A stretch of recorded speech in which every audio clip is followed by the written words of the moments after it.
김보통의 부자되기 첫걸음 티끌테크. 20대 30억 자산가가 되었다는 유튜버 A씨.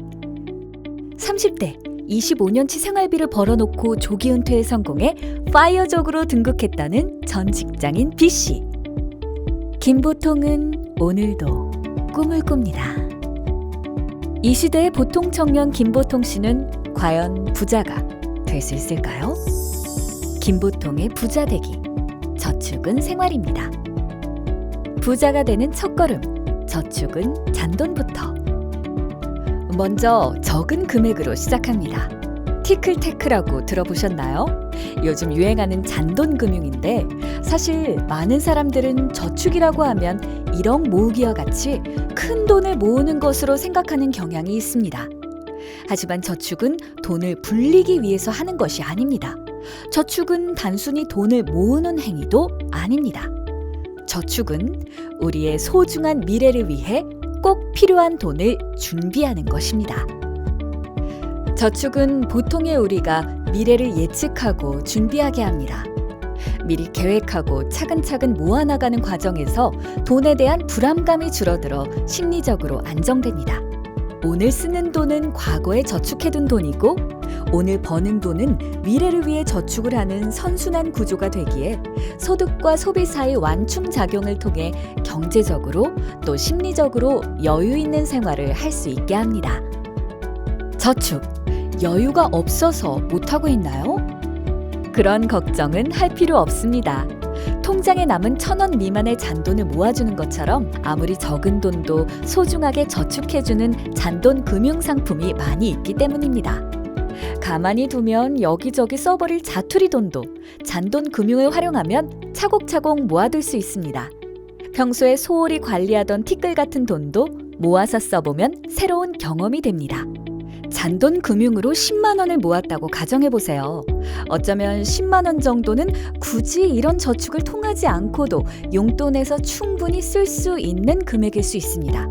하지만 실제로 잔돈 금융을 통해 모아보면 용돈에서 쓰는 10만 원과 저축한 돈 10만 원을 쓰는 기분이 매우 다르다는 걸 느낄 수 있습니다. 해보면 꽤 재미있습니다. 사실 많은 사람들이 저축에 실패하는 이유는 무리해서 큰 돈을 모으려 하기 때문입니다. 큰 돈을 모으려다 보니 저축액이 커져서 부담이 되고 기간이 길어져 중간에 지쳐 포기하게 됩니다.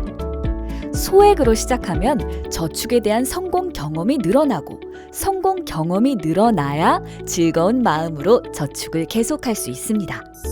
부자가 되는 두 번째 걸음, 목표 세우기. 저축에도 목표가 있습니다. 바로 모으기 전에 어디에 쓸지 미리 정하는 것입니다. 미국의 크리스마스 저축 클럽이 좋은 예입니다.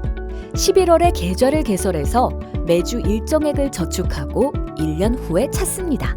이자는 제로. 하지만 미국인들은 열광했습니다. 이자도 없는데 왜 이렇게 인기였을까요? 동기 상태 이론에서 그 이유를 찾을 수 있습니다. 사람은 동기를 실현할 때보다 실현할 것이라고 예상할 때 더 행복합니다. 여행할 때보다 여행 가기 전날 기대감으로 기분이 더 좋은 것과 같은 원리입니다. 이렇게 저축에도 동기부여가 중요합니다. 단순히 모으는 것에 의미를 두기보다 어디에 쓸 것인지 목표를 정하는 것이 중요합니다. 여기서 주의할 점 한 가지. 우리는 흔히 저축의 목표하면 노후자금, 주택자금, 결혼자금처럼 먼 미래, 큰 돈을 주로 생각합니다. 하지만 가까운 미래의 돈 문제도 해결하지 못한 채 먼 미래의 문제를 대비할 수 없습니다.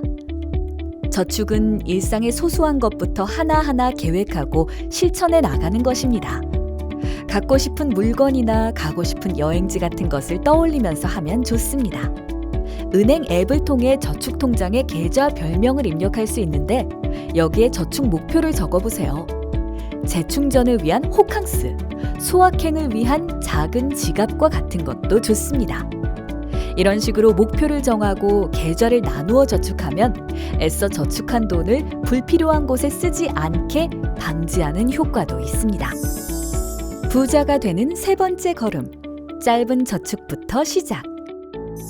처음에는 6개월짜리 적금부터 시작해 봅니다. 아무래도 만기까지의 기간이 짧아야 성공 확률이 높아지고 모아서 쓰는 재미도 자주 느껴볼 수 있습니다.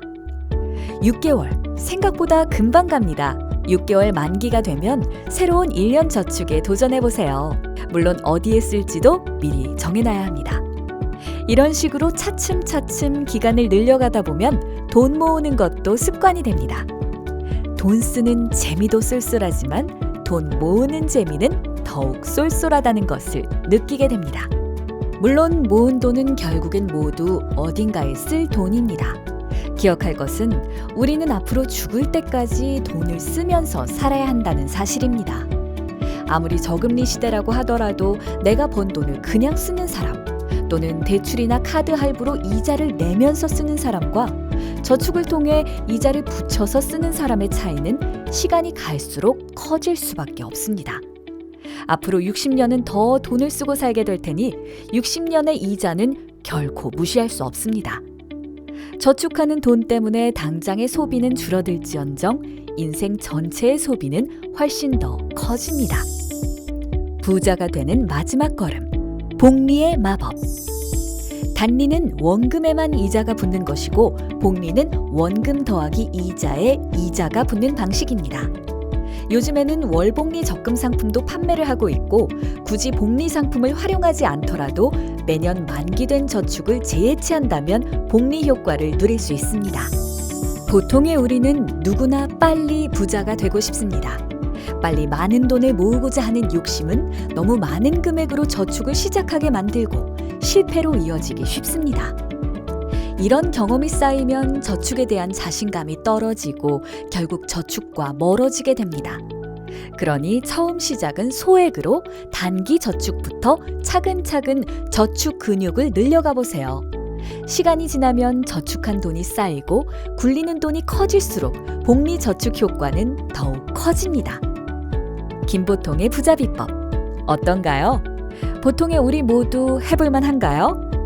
저축하는 습관과 함께 일상의 소확행까지 적은 금액으로 시작하는 저축을 통해 당신의 미래를 선물하세요.